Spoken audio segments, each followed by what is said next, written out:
como siempre vamos muy ajustados de tiempo, el café ha tenido que ser un poco deprisa, pero vamos a comenzar lo antes posible para tener oportunidad de escuchar las siguientes intervenciones, que seguro que serán tan interesantes como lo han sido las anteriores. Bueno, un par de cuestiones prácticas antes de empezar. En la fila sexta creo que debe de haber alguien que ha perdido quizá unas llaves. Entonces, bueno, al final de la sesión, que me lo digan, las tengo yo. Y también decir que, además de la jornada que tenemos hoy, las sesiones continúan, la sesión continúa mañana con un taller de divulgación y workshop que será aquí también en el museo. Se va a celebrar entre las 10 y las 11:30 y está a cargo de Flor Trejo y Jesús García Calero, con el título «Cómo crear el relato de una historia común». Seguro que va a ser interesantísimo y les animo a que vengan mañana para participar. Y ya entrando en esta segunda sesión, el título general es «Bases éticas y jurídicas para la gestión del patrimonio común». Y para ello, en las ponencias contamos con dos importantes participaciones. La primera a cargo de Antonio José Rengifo, que es profesor de Derecho Internacional de la Universidad Nacional de Colombia y que va a presentarnos el tema «La situación actual del naufragio histórico del galeón San José, una evaluación desde Colombia». Y a continuación intervendrá José María Lancho, que es abogado especializado en patrimonio subacuático en España, la hora de un nuevo concepto jurídico, el patrimonio común hispánico. Y, en primer lugar, como he dicho, tiene la palabra Antonio José Rengifo. Cuando quiera, adelante. Muy amable. Permítanme expresar en primer lugar mi complacencia de encontrarme ante tan selecto auditorio y quiero agradecer a las autoridades del Museo Arqueológico Nacional representado por Carmen Marcos Alonso, saludar a los colegas del panel y agradecer muy particularmente la gestión de Jesús García Calero del diario ABC.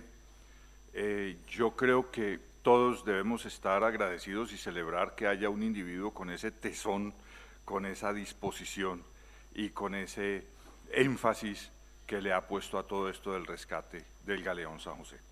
Bien, gracias. No.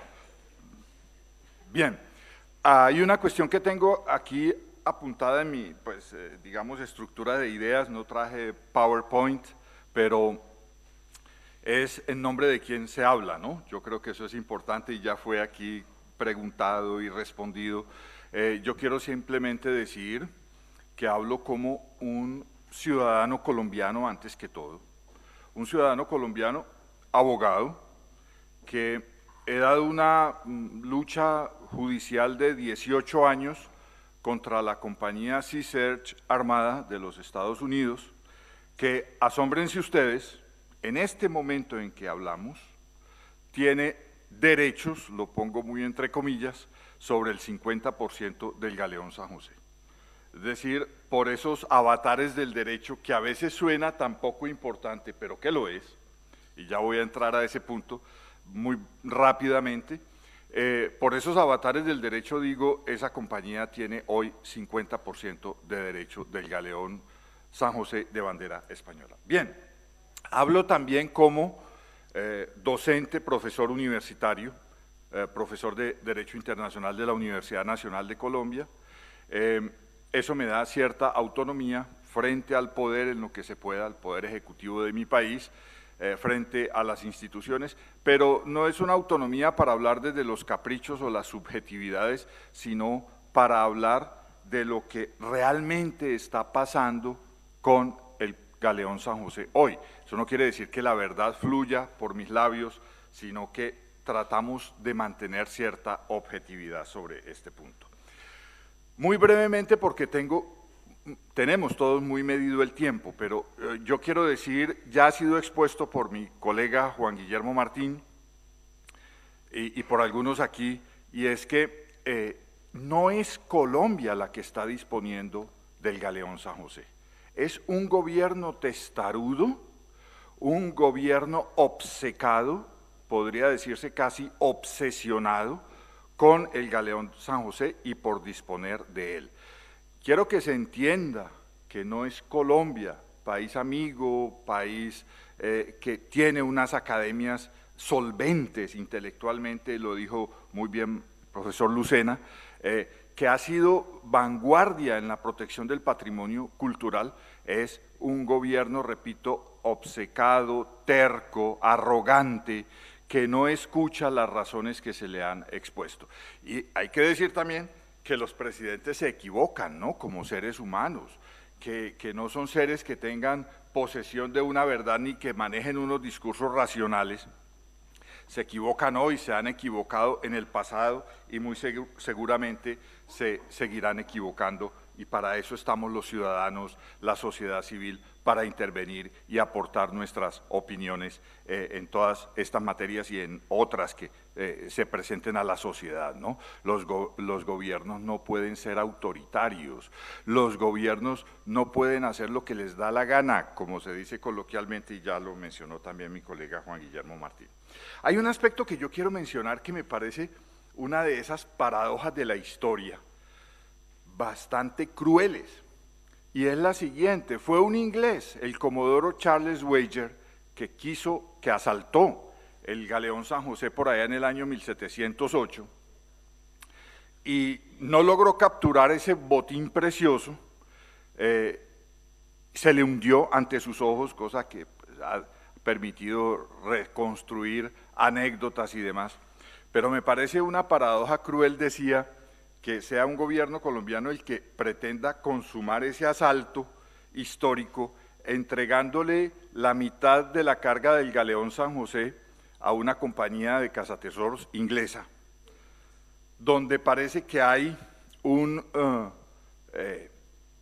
interviniente, un ex primer ministro inglés muy activo en los negocios, que ha puesto pues al gobierno de Juan Manuel Santos en toda esta entramado, como tituló el diario ABC recientemente, financiera, de intrigas, de mezquindades, como para una novela de Pérez Reverte, sobre galeones, que pues ha conducido al momento en que estamos. Yo voy a hacer entonces una evaluación muy rápida, muy concreta, sobre la situación jurídica del Galeón San José en este momento, frente al derecho internacional y frente al derecho colombiano. No se inquieten, no se preocupen, no vamos a entrar en los laberintos de los parágrafos ni de los códigos. Voy a ser muy simple en mi presentación, dejando pues algún espacio para futuras o preguntas después. Sí quiero empezar por mencionar la importancia del derecho en todo esto, ¿no? Yo me siento a veces un poco intimidado porque se me dice esto es una cuestión de arqueología, incluso en mi país, ¿no? Y sobre todo el mismo gobierno colombiano actual, esto no es de derecho, esto es una cuestión arqueológica. Pues ahí hay un manejo bastante de poderes para decir, cállense los abogados, no tenemos nada que decir, esto es una cuestión de científicos y arqueólogos, perdón. Pues hay un error ahí y una manipulación, ¿no? Esto es un problema jurídico, y es el derecho, cuando hablamos de diálogos, de representaciones y de ética, es el derecho el que suministra ese marco para que hablemos y nos entendamos, ¿cierto? Es el derecho el que suministra las premisas, y sobre todo hay que hablar de derecho cuando se está disponiendo de un bien que es un bien cultural único en el mundo, hay que decirlo de esa forma. Entonces, claro que tenemos que hablar de derecho. Cuando hay alguien que quiere, un gobierno, disponer de un bien que es de interés para la humanidad, tenemos que hablar de derecho. Y tenemos que hablar de derecho también para entendernos sobre la forma como podemos entrar a estudiar ese patrimonio cultural único en el mundo. Yo tengo aquí un listado de los acuerdos que se han celebrado, no voy a ser muy extenso, porque ya Carmen me está mirando como diciendo, cuide bien su tiempo, porque usted no puede malgastarlo, más o menos. Acuerdos concluidos entre Australia y Países Bajos en diciembre del 72 por la compañía sobre los naufragios de la Compañía de Indias Orientales, acuerdo entre Francia y Estados Unidos de 1989 sobre el Alabama, acuerdo del gobierno de la República Francesa y del gobierno de los Estados Unidos de América concerniente a al naufragio de la Belle, y sigue la lista. Ahí hay derecho, y es una cuestión jurídica también, tenemos que entendernos en términos de derecho. ¿Qué pasa en Colombia sobre el Galeón San José, pero desde la perspectiva del derecho internacional? Bien, hay que empezar por constatar que existen aún algunos vacíos, existen incertidumbres jurídicas, existen indefiniciones, pero obviamente hay un proceso que busca unanimidades institucionales, acuerdos, ya lo he mencionado, sobre la forma de tratar ese patrimonio.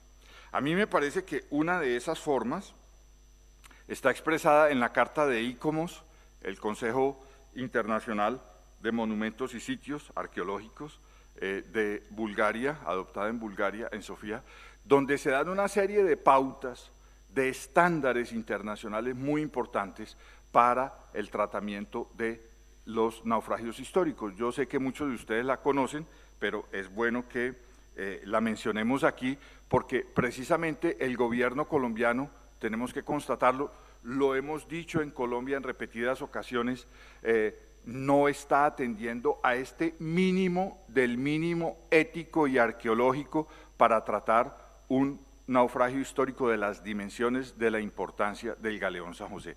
Esa es una triste realidad, repito, la hemos expresado al gobierno colombiano, que hace la oreja sorda frente a todos estos problemas, frente a todas estas observaciones que se le hacen de forma respetuosa desde la academia. Surge aquí una pregunta, y es si Colombia estaría, por esta misma vía y esta misma constatación que hemos hecho, estaría violando tratados internacionales en materia de cultura. Quiero mencionar particularmente la Convención sobre la Protección del Patrimonio Cultural y Mundial de la UNESCO de 1972. Yo veo esto con mucha preocupación y dejo la cuestión a título de pregunta, de interrogante.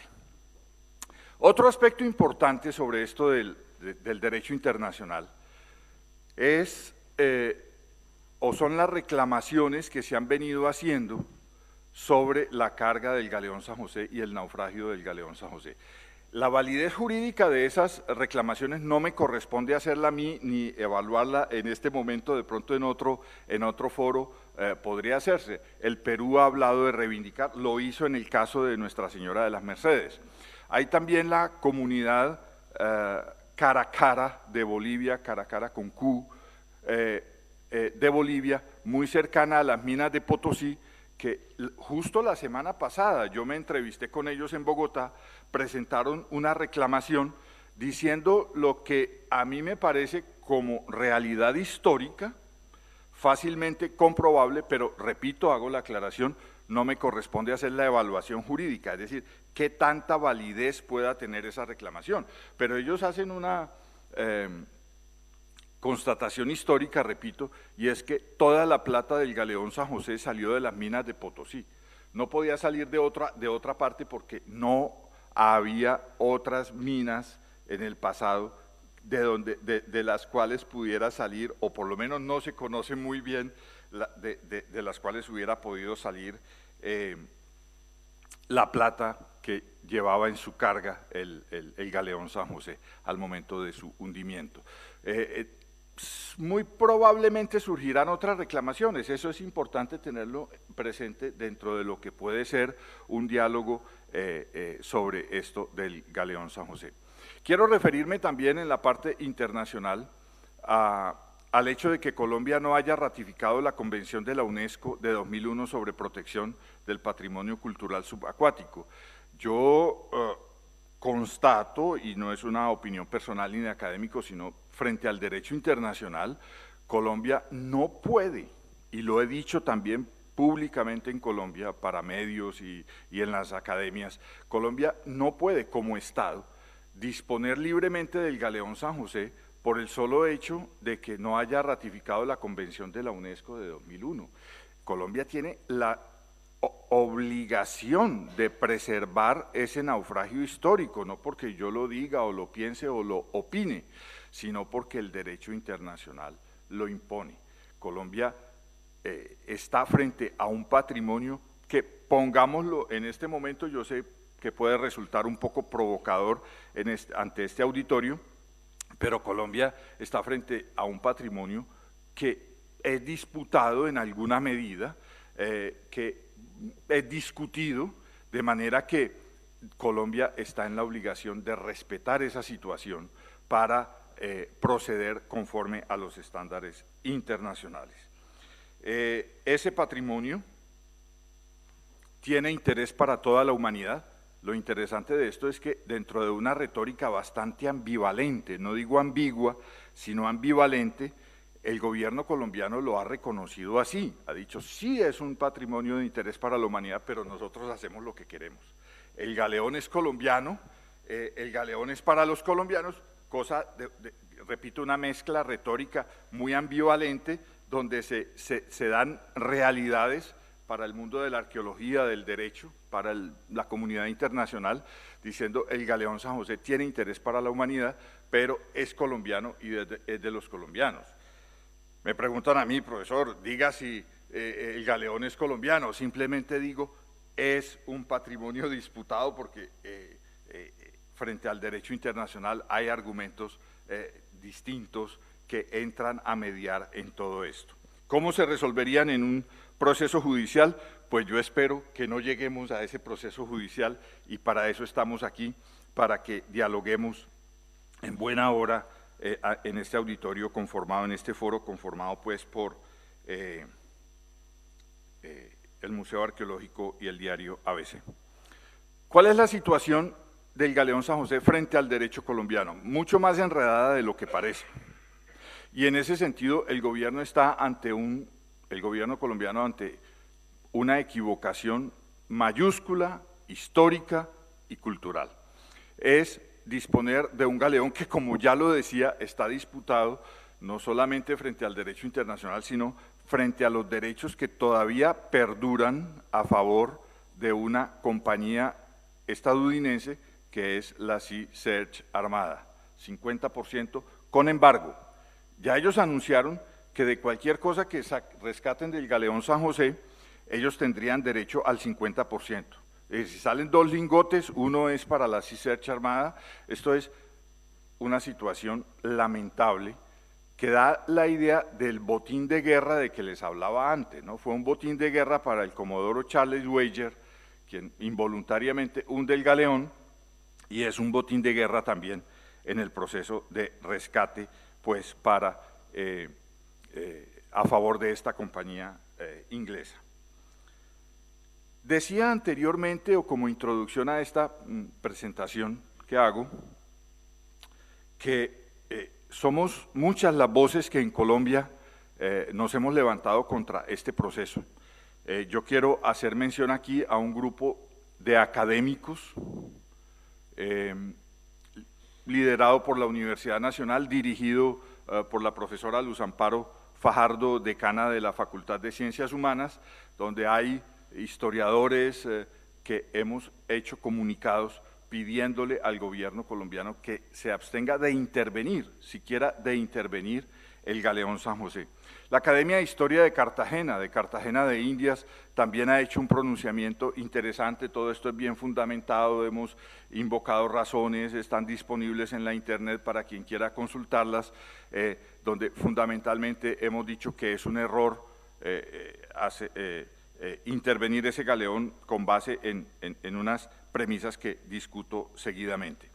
La primera, haber abierto el espacio para que la carga del galeón San José y del naufragio mismo sean consideradas como tesoro.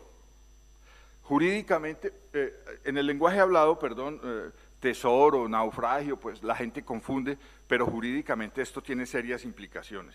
Tesoro es un bien preciado, muy apreciado, del cual puede apropiarse cualquier persona.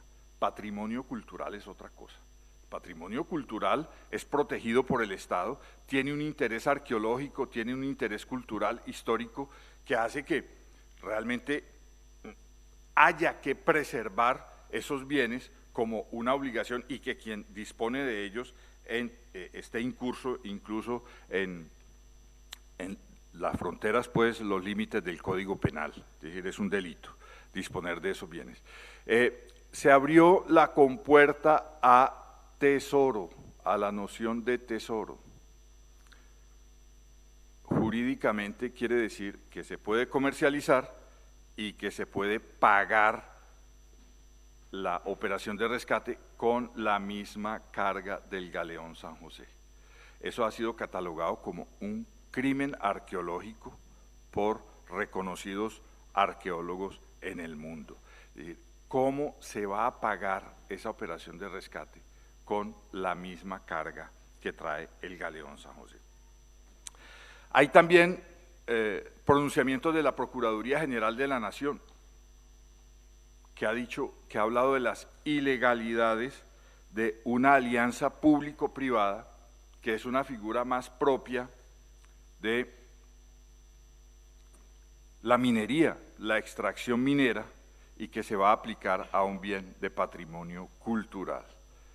Gravísimo error que comete el gobierno colombiano. Yo voy a resumir muy brevemente cuáles son las tres características de esa APP. En primer lugar, señalar con el dedo quién va a ser el beneficiario. Esto es una cuestión lo más antijurídico y lo más antidemocrático. Se está asignando a dedo, como se dice coloquialmente, ¿me entiende la expresión? Señalando a la persona, este es el beneficiario de esta operación. ¿Cuál es? Pues una compañía de cazatesoros inglesa. Es el peor negocio del mundo. Si el gobierno del presidente Santos con este rescate va a pasar a la historia como el gobierno que consumó el asalto del comodoro Charles Weyer, en caso de que logre rescatar el galeón San José, va a pasar también a la historia como el gobierno que hace el peor gobierno del mundo. Imagínense ustedes un galeón tan valioso, si lo ponemos en términos económicos, es también valioso arqueológicamente, cultural, históricamente, pero si lo ponemos en términos económicos, pues es valiosísimo. Y el negocio absurdo, simple, pudiéramos decir lo más ingenuo del mundo, es pagarle a la compañía inglesa el rescate con el 50% de la carga, bajo la condición de que nos construyan un museo en Cartagena. Es decir, el galeón vale esta cantidad y un museíto nos van a hacer de este tamaño. El gobierno dice muy eufórico y muy alegre que no va a tener que dar ni un solo peso, pero paradojas de toda esta trama financiera y de negociado es que la compañía inglesa va a explotar los ingresos al museo durante 25 años. Esto no es el gobierno colombiano, esto es real. Yo pues espero que si estoy faltando a la verdad se me corrija y se me diga que se me pida rectificar, pues. Entonces, hay un tercer aspecto, ya lo mencioné, el pago con la misma carga del galeón, es decir, de lo que vale el galeón económicamente hablando, el 50% irá para esta compañía inglesa.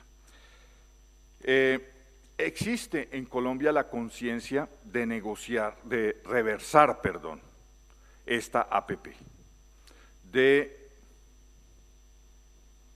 invalidar todo lo que se ha actuado con base en los puntos que he mencionado muy esquemáticamente, en particular las violaciones al derecho colombiano, las violaciones al derecho internacional. ¿Qué va a pasar? Tenemos tres necesidades. Una necesidad de diálogo. Tenemos que hablar, entendernos de los dos lados del Atlántico. Para eso estamos aquí, obviamente. Y tenemos que continuar este diálogo, donde se consideren las prioridades de ambos lados del Atlántico. Yo creo que nos entenderemos sobre eso, no hay razón para que fuera de otra forma. El derecho suministra un marco, tenemos que innovar, es la otra necesidad que tenemos, innovar en materia de acuerdos entre estados para la exploración arqueológica de esos sitios. Tenemos que pensar en la creación de zonas arqueológicas marinas, esa es una opción que existe. Todo esto se puede estudiar, se puede pensar, se puede reflexionar. Tenemos que pensar en nuevas nociones, yo sobre eso escucharé con mucha atención a mi colega José María Lancho, explorar nuevas nociones sobre este patrimonio, sobre ese bien que es el naufragio histórico. Repito, yo tengo confianza en que nos podamos entender. Creo que hay que, o tenemos la necesidad de un cambio de orientaciones, sobre todo en Colombia. El profesor Aznar preguntaba sobre las nuevas orientaciones del gobierno, del nuevo gobierno colombiano. Yo creo que ahí también hay razones para ser optimistas. Yo he estado en contacto con algunas personas que muy probablemente ocuparán posiciones claves en todo esto, y el consenso que existe en esos grupos identificados con el nuevo gobierno es sobre la necesidad de orientar de otra forma este proceso, de reversar lo que ya existe por absurdo, de reversar lo que ya existe por absurdo e ilegal y por violatorio al derecho internacional. Existe una idea de llevar a cabo una conferencia internacional sobre este problema del Galeón San José el próximo año, hacia mayo o junio, en Cartagena de Indias. Podríamos replicar otra de pronto en Cartagena, aquí en España, de manera que se pueda discutir de todo esto y lleguemos a consensos. Cuando hay lo importante de los consensos es la voluntad para establecer esos consensos, porque podemos tener todas las bases legales, éticas, pero si no existe esa voluntad, no habrá consenso. Yo lo que estoy indicando aquí es que hay un gobierno que viene, no he dicho afortunadamente, pero podría decirse afortunadamente en todo esto, un nuevo gobierno que va a cambiar las orientaciones. Entre otras, elaborar una política pública sobre esto. No la hay en Colombia. Es una cosa aterradora. Bueno, por lo menos para mí, yo no los quiero asustar, pero es aterrador que frente a un patrimonio de estos, un Estado no tenga una política pública, sino una voluntad, ya lo dije al comienzo, obcecada, testaruda, arrogante, de rescatar el Galeón San José. Se hizo una ley 1675 del 2013, supuestamente para trabajar muchos aspectos de patrimonio cultural, pero se ha encaminado, se ha perfilado directamente a rescatar el Galeón San José. Es la obsesión que existe por parte del gobierno colombiano. De manera que es, en resumidas cuentas, lo que yo quería decir, hay que elaborar, hay que sacar los elementos fundamentales, primordiales, para elaborar esas políticas públicas donde se considere la cooperación internacional. Un aspecto que no puedo, perdóneme, Carmen, perdóneme, un aspecto que no puedo dejar de mencionar es la forma un tanto clandestina, podría decirse, de un gobierno en toda esta operación para el rescate del galeón San José. Aquí las academias no hemos sido ni informadas, informadas no porque el poder pues tenga que darnos cuenta y demás, sino decir, vea, se va a hacer esto, vamos a trabajarlo de esta forma. No nos han dejado participar. Las academias colombianas y extranjeras han quedado excluidas de todo esto. Entonces, son cosas que, repito, pues causan asombro, porque cómo se trabaja un proyecto de estos si la arqueología es científica, si la arqueología es, y estos naufragios son bienes por esencia internacionales, lo dice la Carta de ICOMOS, son bienes arqueológicos de interés internacional para la humanidad. Entonces, esto puede generar alguna sorna en algunas personas, pero la realidad es esa. Estamos ante la necesidad de cambiar orientaciones, yo creo que el nuevo gobierno lo va a hacer, y en todo caso no podemos tratar el galeón San José como si fuera un botín de guerra, ni de los ingleses ni de nadie. Muchas gracias.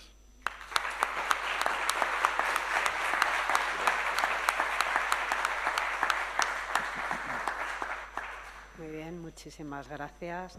Y ahora, a continuación, José María Lancho, que hablará sobre la hora de un nuevo concepto jurídico, el patrimonio común hispánico. Adelante, tienes la palabra. Muchísimas gracias al museo, muchísimas gracias a Jesús García Calero, que no sé de dónde saca el tiempo, verdadero trapero de los segundos que de alguna manera los rescata o directamente los secuestra, me imagino, de su familia, de dentro, ¿no? Donde más te puede costar, y ha conseguido un pequeño milagro, que es reunir a la parte más silenciosa y, sin embargo, quizá a la parte más activa, y a la que hay que rendir un homenaje sincero. Yo creo que ese es el sentido de esta contribución que puede hacer a la sociedad civil colombiana, española, también mexicana, panameña, que han estado trabajando precisamente para que una mentira, que es una mentira también jurídica, consiga llegar a efecto. Ya es un éxito que se haya ido retrasando meses y meses este propósito francamente desastroso para Colombia también, para España también, y yo creo además que nos intentan confundir con vanas ecuaciones, como Colombia no ha suscrito la Convención del Derecho del Mar o la Convención UNESCO, todo es una decisión presidencial. No es cierto. O sea, estamos mucho más próximos, no solamente en sensibilidades culturales desde el mundo académico o de una sociedad civil crítica, sino también desde el punto de vista jurídico. En Colombia existe la inmunidad soberana desde su mismo nacimiento, es congénita. O sea, había próceres independentistas que pedían inmunidad en buques de guerra de terceros estados. España se lo reconocía. La inmunidad soberana de los buques de guerra es una constante en la historia de Colombia, es un país de la comunidad internacional y además con una experiencia notable, además en el ámbito de la arqueología terrestre, que esperemos que efectivamente se moje esos valores y se adapten a la realidad de un patrimonio subacuático. Yo quería compartir una primera idea, que he insistido muchas veces en ella, y es en el hecho de la discriminación de la herencia hispánica. Un segundito. Voy a mostrarles. Sí, a ver aquí. Sí, pero ahora. Un segundito.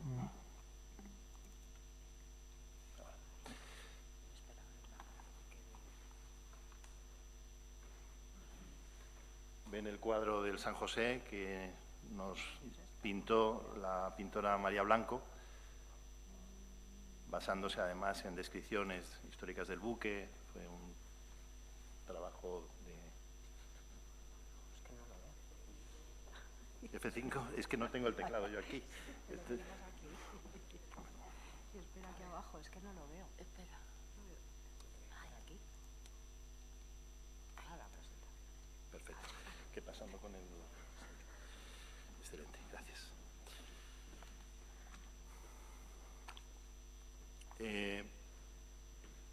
que entender que el patrimonio de origen hispánico, el patrimonio subacuático de origen hispánico, no recibe el mismo tratamiento que el patrimonio subacuático de otros orígenes culturales. Esa realidad muchas veces nos pasa desadvertida, pues porque muchas herramientas de derecho internacional no precisan tanto a veces el problema práctico, lo que está sucediendo en la digestión de la industria, de la gran industria cazatesoros internacional. Y eso, pues, a lo largo de, yo decía Luis Español, que alguna vez también nos ha ayudado con sus investigaciones sobre la leyenda negra, muchas veces, a lo largo de los 19 años que de alguna manera estoy publicando, colaborando con esto, nos pasan desadvertidos, e incluso en sociedades avanzadas con las que compartimos valores fundamentales, como Estados Unidos. Entonces, los pecios históricos en Florida, los que están en la National Register of Historic Places, son solamente 2 de los 13 que tiene declarados, cuando efectivamente hablamos de Florida como la gran meca industrial de los cazatesoros.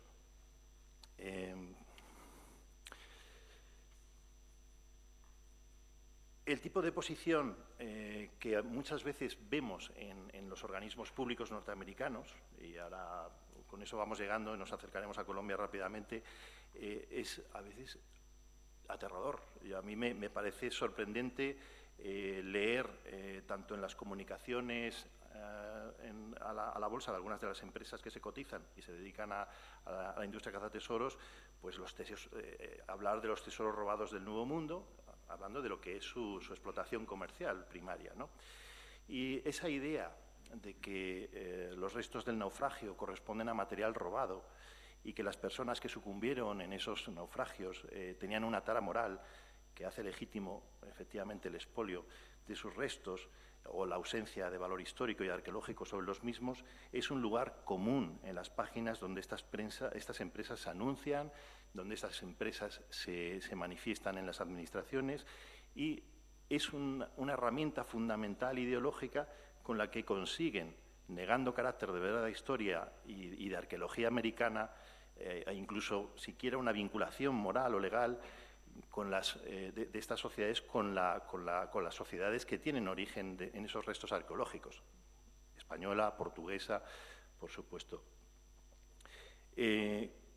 Como vamos a corroborar, se trata sin duda de uno de los atentados culturales consumados más graves que ha podido producir una sociedad desarrollada. Yo sí llamaría que estamos ante un crimen de lesa humanidad. O sea, yo creo que es un atentado tan terrible lo que está sucediendo ahora mismo, sin casi percibirlo, o sea, con esa invisibilidad que dota la profundidad del mar, y que ahora mismo nos consta que se está produciendo el expolio, muchos expolios.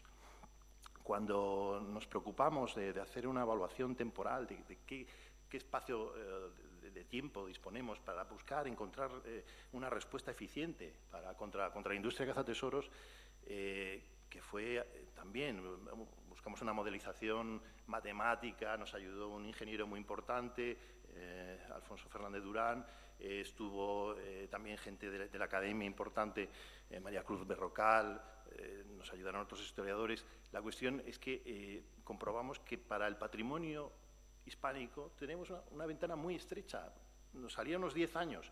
Luego UNESCO ha repetido, aunque no vinculándose con ningún estudio concreto, que también esos 10 años pueden ser una realidad.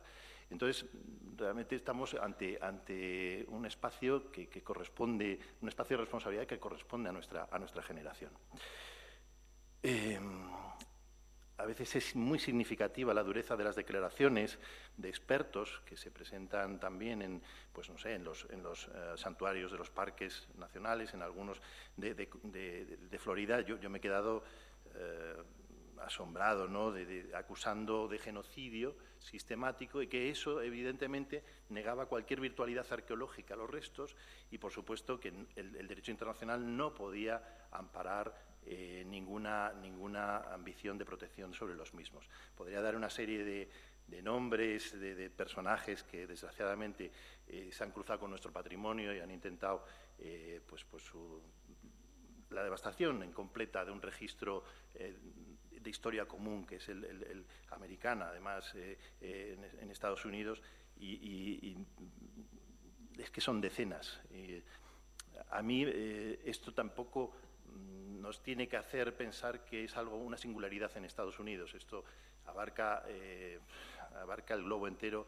Vemos, por ejemplo, en el caso del San José, que la empresa que va a prestar el músculo tecnológico, Ocean Infinity, va a emprender el rescate del buque de Shackleton, bueno, a investigarlo, pero ya ha advertido que no va a tocar nada de sus restos.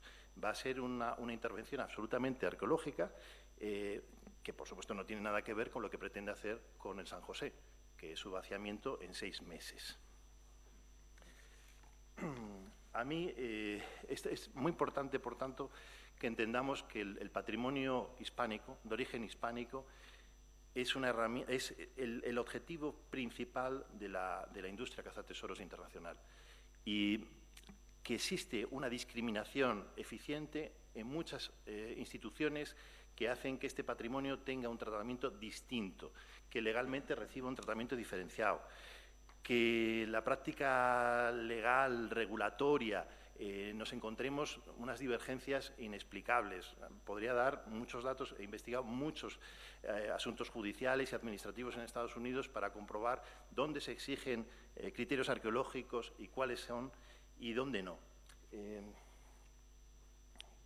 Aquí tenemos perdón que sale descuadrada la imagen, pero esta es una imagen absolutamente cotidiana, familiar, común de la idea que se tiene del patrimonio hispánico. Nadie concebiría que un arqueólogo saliera de una pirámide con el tocado de una momia, como tampoco ocurriría o se permitiría que esto sucediera con un buque de otro origen, ¿no?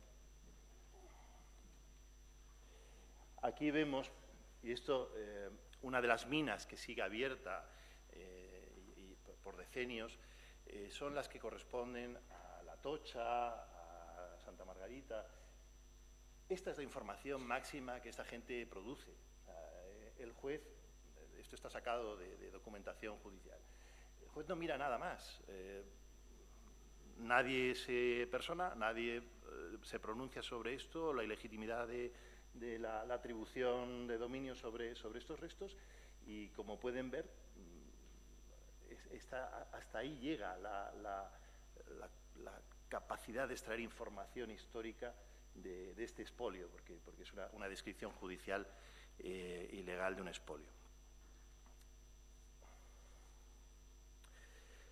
¿De dónde surge la idea de hablar de un patrimonio, puesto que está en 5 continentes? ¿De dónde surge la idea de un patrimonio cultural compartido, de un patrimonio cultural común?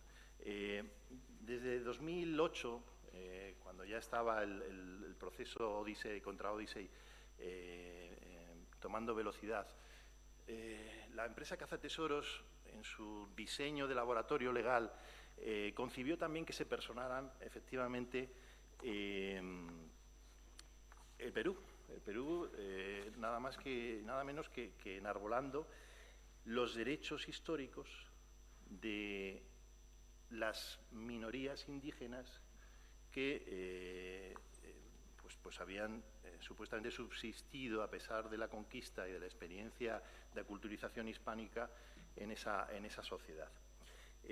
Lo cierto es que el argumento español pues fue procesal, esencialmente.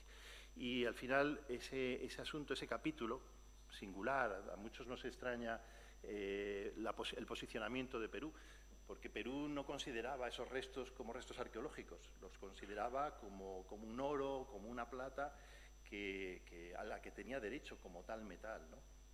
Entonces, el posicionamiento de Perú fue desestimado por el tribunal. Era un país, una república que no existía en el momento en que aquella deflagración sucedió, y nos conformamos con eso. Yo creo que al final fue Al final fue un silencio arrogante, yo creo, o al menos así se interpretó.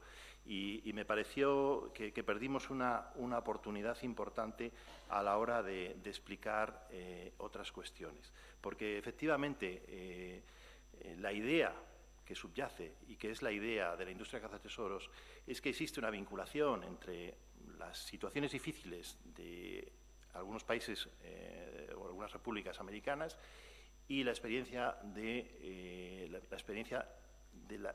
la hispanización de esos países. Y entonces nos hemos conformado con que subsista esa pregunta y no la hemos respondido.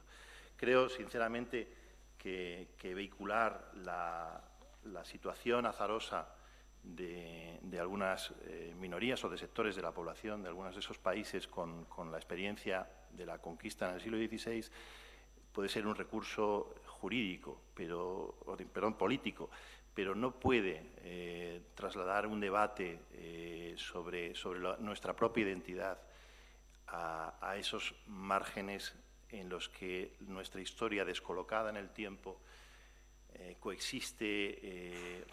Realmente no hay una continuidad, no somos herederos de lo que hacemos y vivimos perpetuamente en una situación en la que somos víctimas, pensamos como víctimas y reaccionamos como víctimas. No se progresa de esa manera.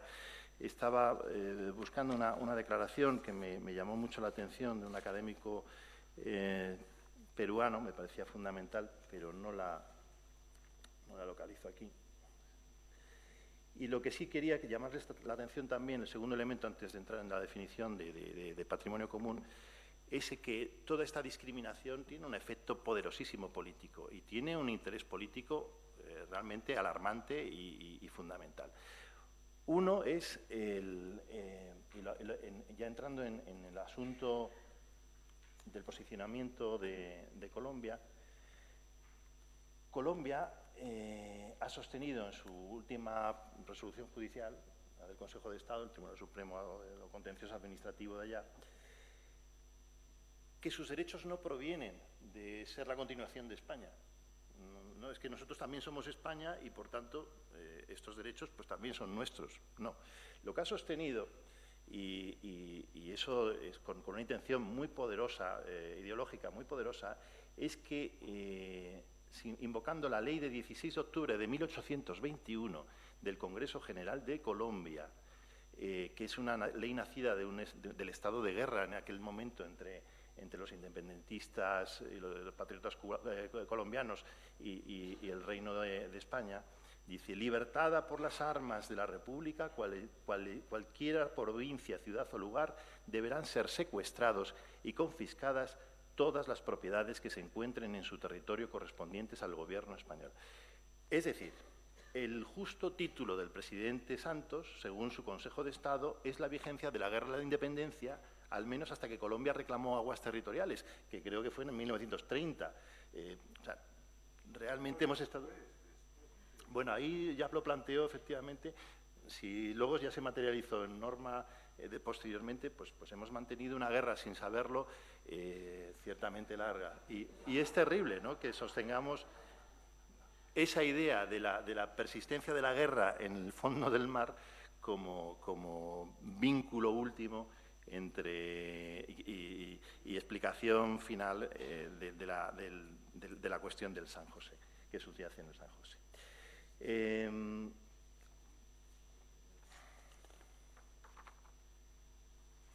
A mí me ha sorprendido la escasa defensa del valor universal y el contenido necesariamente común de estos restos, su carácter de testimonio de nuestra contribución común a la historia humana, un significante común, porque tiene un significado común. Yo creo que eso es algo que compartimos, la inquietud de mucha sociedad civil, también en el ámbito político colombiano y, por supuesto, en España, ¿no?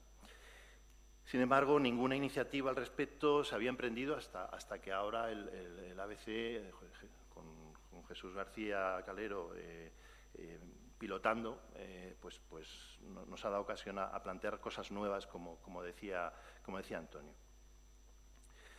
El tiempo hispánico, que decía antes, no acaba de expirar, que convierte en vigentes todas sus causas y todos sus agravios, como si estuvieran abiertos, un tiempo no sobre el que uno se desliza, sino que carga por completo a la espalda desde la era de los galeones, desde la expulsión de judíos y moriscos, al Guernica, al 11M o a la guerra hispano-norteamericana, descolocadamente coetáneas, contemporáneas en una identidad que desconoce el reencuentro.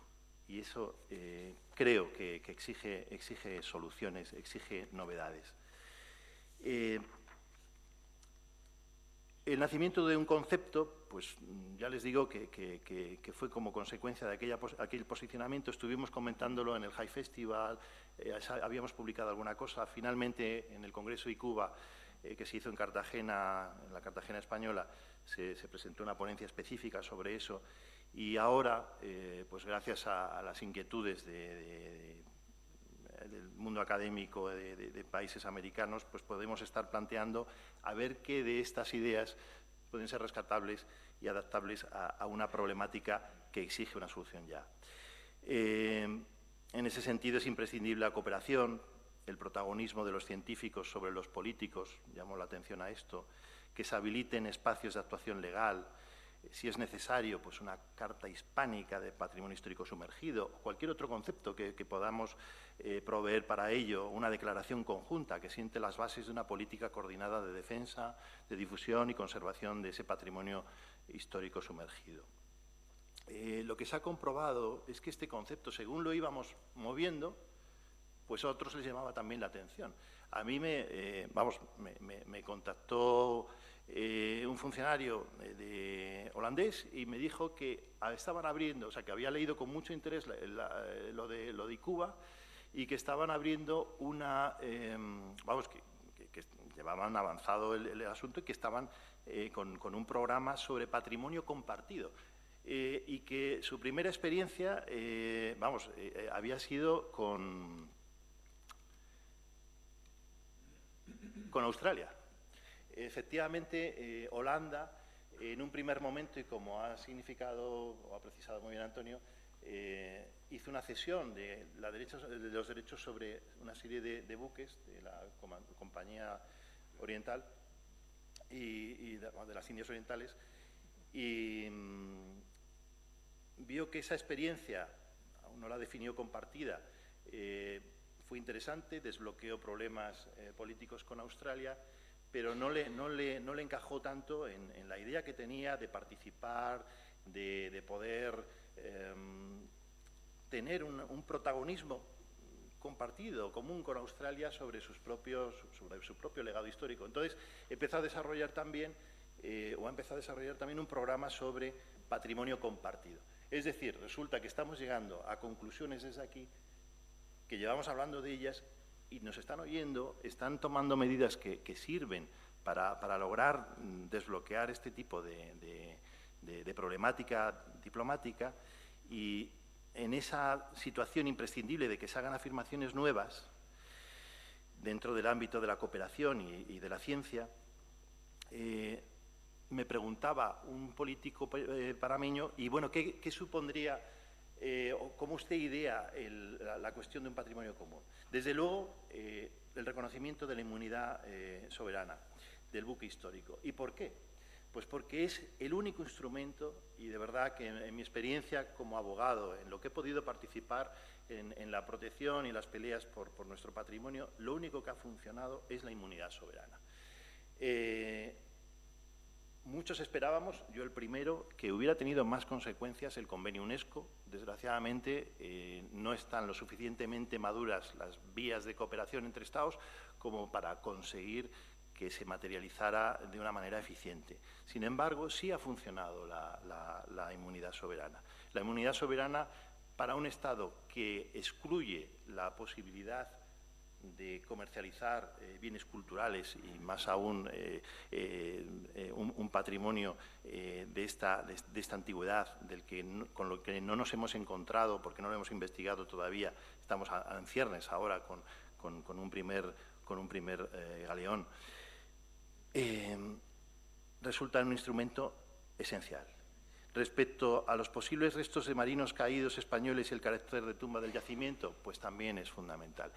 Colombia, insisto, no está tan lejos de posicionamientos españoles. Ellos sí han suscrito convenciones sobre la protección de los restos de caídos en batallas. Quiero decir, existe un corpus histórico suscrito por Colombia que haría que se pudiera efectivamente amparar el carácter de tumba de guerra de los restos del San José. El carácter no comercial de todo el contenido del yacimiento. Eso es fundamental. España condiciona o condicionaría 100%, porque no hay margen para la discrecionalidad, cualquier experiencia de cooperación sobre el yacimiento a que tuvieran destino comercial los restos que pudieran ser intervenidos. Carácter compartido del contenido cultural del yacimiento, la noción de patrimonio común hispánico, eso que supone, no habría ningún problema para que, manejando desde España el carácter demanial de estos bienes públicos, puedan adquirir un carácter compartido, incluso en aspectos como la propiedad. Los holandeses han cedido a veces la propiedad, a veces lo que han hecho ha sido ceder solamente en préstamo.